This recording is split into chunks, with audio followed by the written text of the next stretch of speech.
kalau misalnya vaping tuh art-artnya tuh selalu yang ada yang bisa sampai bikin apa tuh tadi ubur-ubur, terus ada yang bisa warna-warni gitu lucu-lucu sih. Tapi sebenarnya nih dokter ya, aku tuh penasaran dok. Itu katanya itu vaping ini tuh lebih aman nih daripada rokok. Nah, pasti dokter spesialis paru yang ada di sini dokter Yahya akan menjawabnya ya. Gimana dokter Yahya? Itu gimana dokter? Itu fakta atau mitos dokter? Kalau rokok elektronik itu lebih aman bagi kesehatan daripada rokok yang rokok tembakau. Itu fakta atau Ya, mitos? fakta. Jadi Oh, memang kalau rokok elektrik dibandingkan dengan rokok tembakau, dari bandingannya ya kalau rokok tembakau, tentunya lebih aman karena dia hanya berisi uap air dan beberapa esen. Dan yang kedua, tidak menyebabkan gigi kuning. Yang ketiga, tidak menyebabkan orang di sekitarnya atau perokok pasif itu kena penyakitnya juga enggak. Kemudian yang terakhir, kadar nikotin yang ada kurang menyebabkan timbulnya kanker paru. oh, jadi Kalau itu dibandingkan rokok, ya rokok ya, biasa, rokok tembakau ya, itu ya. memang nikotinnya lebih rendah. nikotinnya lebih rendah. Oh, Nah, bagaimana dengan asapnya? Kan soalnya kan katanya dia menghasilkan asap uap yang tidak berbahaya katanya. Mitos atau fakta?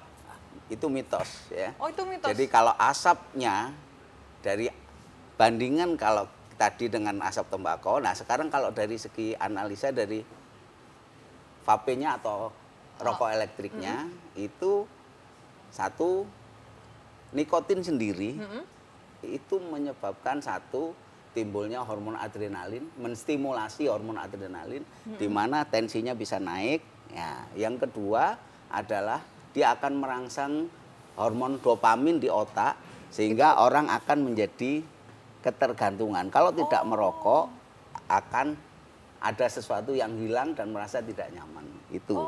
Nah, jadi kemudian yang ketiga bagi orang-orang yang peka, jadi orang-orang yang peka misalkan punya background alergi misalkan dengan bahan-bahan esennya itu mungkin bisa mencetuskan timbulnya serangan asma.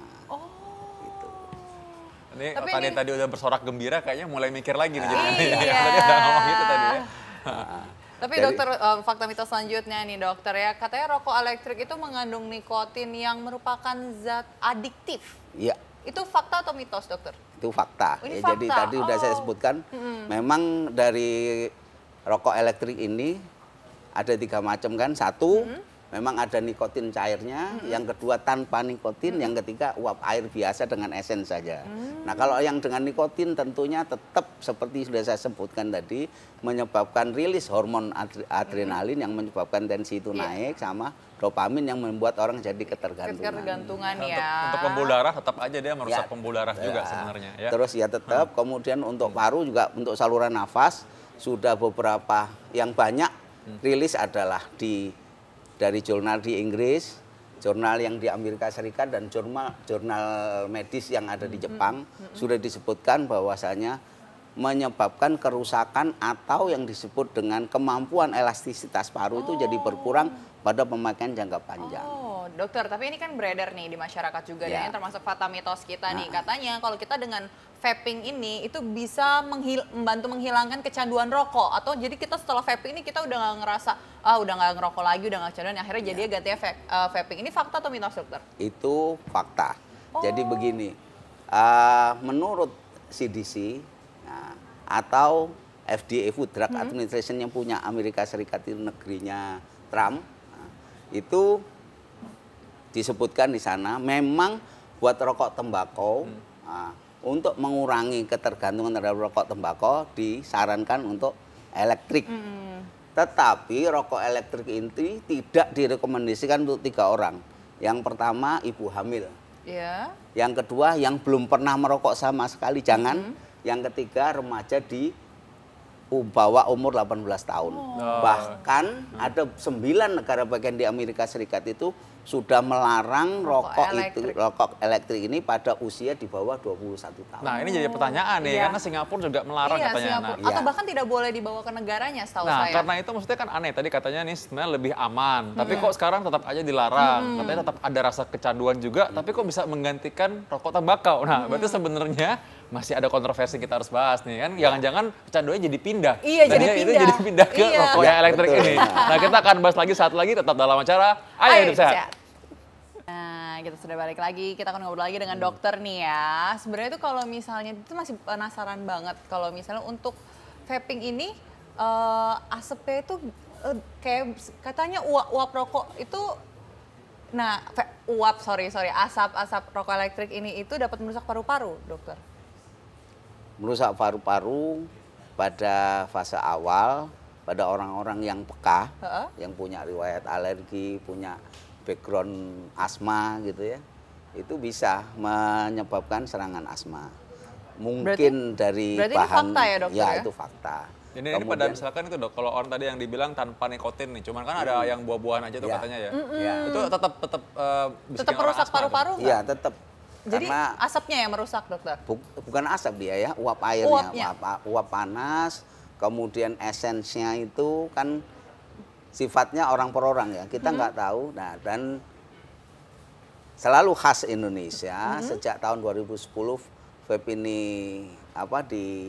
Perkenalkan lah ya. diperkenalkan 2010 sampai sekarang itu tidak ada data yang mengkompulir menunjukkan data tentang ini. Cuman ada beberapa pasien yang punya background asma, kemudian asmanya jadi kambuh gara-gara uap dari. Jadi sebenarnya bukan ngomong asap, itu uap. Uap uapnya. ya. Uap dari rokok elektrik ini. Nah, sebenarnya itu kalau misalnya kalau kita melihat rokok elektrik kan dia dari pembakaran dari kapas, terus Ya. ada koilnya yang Ya. tembaga itu. Nah, sebenarnya kalau kan itu ada berarti besi kan, dan sedangkan pembakaran dari besi itu berbahaya nggak sih buat kesehatan, dokter? Kan bisa masuk ke kapas Ya. baru menjadi uap kan, dokter? Nah, itu pasti ada kayak zat-zat dari besinya itu, bisa nggak sih, dokter, yang Ya. masuk ke paru-paru Jadi kita? memang ada beberapa logam-logam yang bisa memberikan masalah buat saluran nafas. Oh. Nah, kan gitu. Secara teori saluran nafas itu kan steril dengan masuknya begitu. Nah, jeleknya lagi kalau itu logam-logam yang masuk ke saluran nafas sifatnya kerusakannya permanen. Nggak bisa pulih lagi. Nggak mungkin. Tapi intinya secara seram memang juga ya. kalau untuk tadi udah dibilang bahwa sebenarnya apapun itu terutama nikotin ini tuh merusak pembuluh darah juga Pembuluh paru darah, dan ya. dalam jangka panjang kita belum bisa tahu nih karena itu masih butuh penelitian. Nah, tapi memang kalau kita udah tahu nih ada benda asing masuk dalam tubuh Ya. kita, harusnya kita hati-hati dan kalau dari jantung sendiri sih memang disarankan jangan untuk coba ini ya. Oke lah. Terima Memang kasih. rekomendasi Ya. dari yang tadi sudah sebutkan dari Ya. CDC maupun FDA ngomong bahwasanya kalau belum pernah merokok Ya, jangan jangan mencoba-coba. Oke, baik. True. Ya. Yang paling bahaya kan rokok tembakau, apalagi rokok elektrik yang ya. kanon katanya nikotinnya lebih rendah. Oke, rendah. baik dokter. Oke. Terima kasih dokter Yahya. Makanya kita harus jaga kesehatan kita setiap hari dan juga jangan lupa kalau untuk informasi nontonnya. Di viva.co.id, dan sekarang sudah waktunya saya Dita Fakrana. Saya Dr. Vito Damai, Indonesia, Ayo hidup sehat.